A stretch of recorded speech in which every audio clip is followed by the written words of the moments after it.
is the Cool Kids Ice and Water Core Pack Merchandising Sprint Car.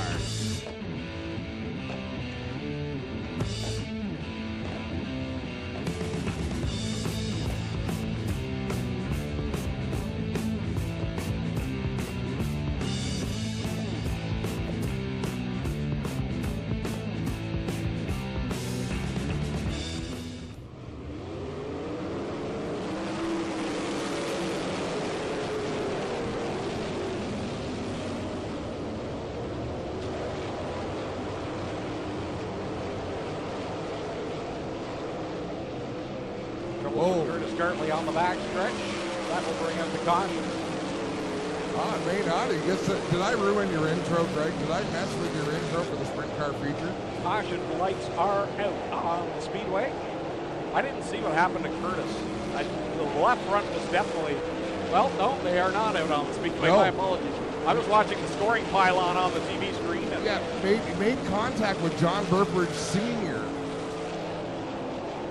with the left rears. Dylan Westbrook out in front of Kruder, and we've got one around. Dan Manicoke up in turn number 2. But did I talk too much over your intro and not allow you to get into your trademark phrasing? It's all right. That's horrible. It's okay. I have all year I've not done that. All year I've revered the white flag lap of a sprint car feature, and a thought rolled into my mind. I let it fall out of my mouth.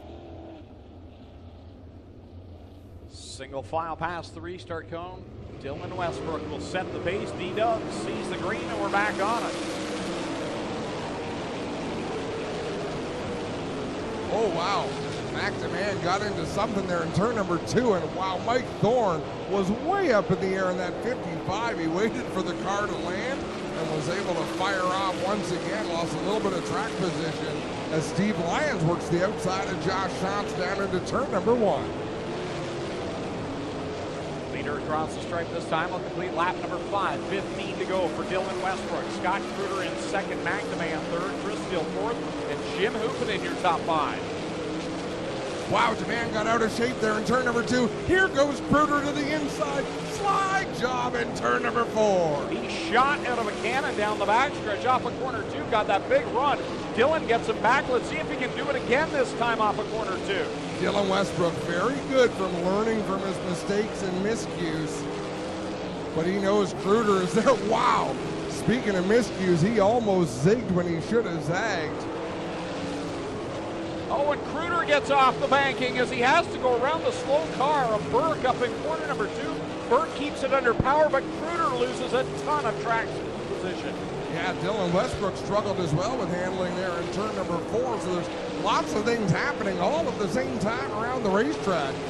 One guy really struggling uncharacteristically is Mac DeMann. The rear end of that car will not stay planted. He's about to drop out of the top 5. Side by side with Tyler Hendricks. Hendricks down on the inside. Mac DeMann up on the high side. As we are halfway this time by when Dylan Westbrook comes by. 10 laps in, 10 laps to go. Westbrook catching Ryan Turner in the Kingpin Farm, number 91. He'll work around on the bottom side this time for D-Dubs. As they work down the backstretch, he can't get the run. Meanwhile, Kruder is straightaway back in second. There's a car at the head of the slower traffic, and it is the 9B. He is really struggling with the handling of that car, and it's affecting everyone around him. Dylan Westbrook, 4 cars through corner number 2. He'll get by them all as he gets by Ryan Turner now. John Burbridge scoots into the infield, and he'll be out of it. Wow.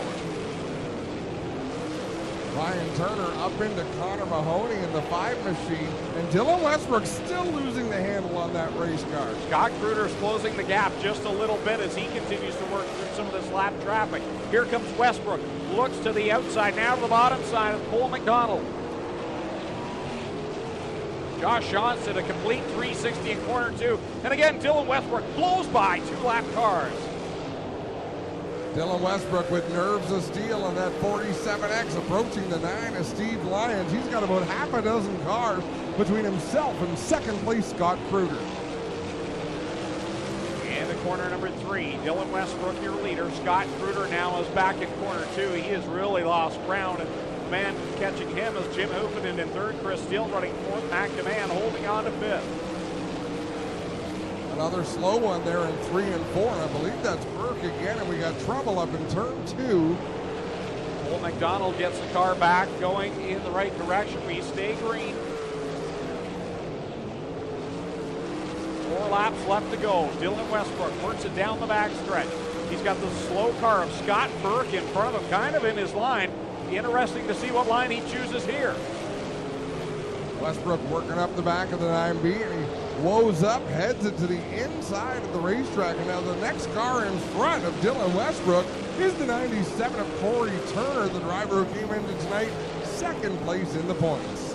2 laps left to go for D-Dubs as he crosses the stripe. Scott Kruger in that second position, coming off of corner 4 now. The differential in time, he is a long ways back. Turner to the inside of Mikey Krutchka. This all right in front of Dylan Westbrook. Slide job on Krutchka. Down the front straightaway they go. Westbrook with the lead, but right behind a couple of hot shoes. 7.5 second advantage for Dylan Westbrook as he works it down the backstretch into corner 3 and off of corner 4. Checkers will come out and right back to victory lane. D-Dubs, Dylan Westbrook picks up another win. Through 3, off of 4, Scott Kruger looking to seal the deal. No, it'll be Scott Kruger's second. McDeman ends up 3rd at the line. Good comeback for McDeman. I'll tell you, these race car drivers really worked for their positions. Dylan Westbrook's celebration, let's send it down to Clinton Jeffrey.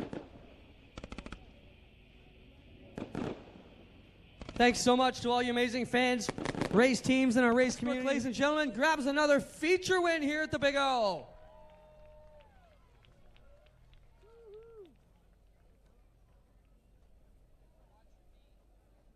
Race car, right? Well, I'll tell you what happened to me today. I went for a ride on the jet skis on the river, and I was out there for an hour, and I had to lay down and rest. It just messes my eyes up, and it's such a weird feeling. It just takes my legs away and my movement or something. I really don't know how to describe it, but yeah, it's kind of rough right now. But you're good, just motion sickness, right? Motion sickness, vertigo, just it comes and goes when it wants. Usually the bright lights usually still bother me.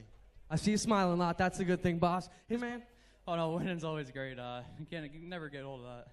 Talk about your battle tonight. The track looked a little bit dry out there, but a lot room for you guys to go out there and battle. Talk about going 4 wide through some of these lap cars up in turn 3. Yeah, the track, it was real good. You could run top. Even the bottom was pretty good. The top was real tricky tonight, especially up in turn 1 and 2. There's like some bigger holes and ruts and stuff. Really had to be careful getting through there, but car was set up great, so was able to get through there. And then the lap traffic, it was quite a handful to get through some of those, but still a lot of fun, and was able to move around a bunch and get through them. Helps you pull away in the points more. Dylan Westbrook gets it done. We get over and talk to Scott. One-off deal. You don't come here regularly, but anytime you come and finish second to Westbrook, who pretty much owns this place the last couple seasons, not a bad night to take back to New York State. No, it was a great night. This is a new car. I'm thankful for the opportunity to run for the Hoddicks. You know, if they didn't put me in the car, I'd be at home watching the live feed, which you guys do a great job, by the way. I know my wife's watching at home. So it's pretty cool that you guys do that. And yeah, the car was good. We're learning. We got to do a couple things just to get a little bit better with a full fuel load, and we'll see what we can do. Hopefully come back next week. All right, we'll be here. Scott Kruger grabs second. And then other than that, man, just got to settle down a bit and you'd be rocking. What's your story? Yeah, the car was a bit loose at the beginning. I fell back to 5th or 6th, and so I started to move the wing back, and I'm like, you know what? The car's loose. Just bury it into the cushion. So I started doing that in 3. Picked up a couple spots, got to 3rd, blew it off the cushion once, which is kind of part of it, and just gotta learn to finesse that cushion, which I'm getting there. Got back up to 3rd, I'm happy. You know, fell back to 5th, I'm happy with 3rd. Good points night. Congrats to Dylan. Scotty had a really good run. Really fun race. My hands are killing me. Just want to thank all of our sponsors that came out tonight. Nathan's down in Eldora, but Fisher Racing Engines, Town Line Variety, Miles and Pam, just everybody, Lucas Oil, Fast Track Performance. Charlie's here from Fast Track. I think half of the ATVs in the pits are from Charlie. Thanks, Charlie, for cutting everybody at Ohsweken a good deal. And just a fun night overall. You have a McDeman. Sprintcar Nationals, all available online at OhswekenSpeedway.com. So on behalf of the Styres family, all of the officials and staff that make each and every race night happen, and on behalf of my co-announcers, Adam Ross and Clinton Jeffrey, my name's Greg Kelman saying so long. We'll see you next Friday night.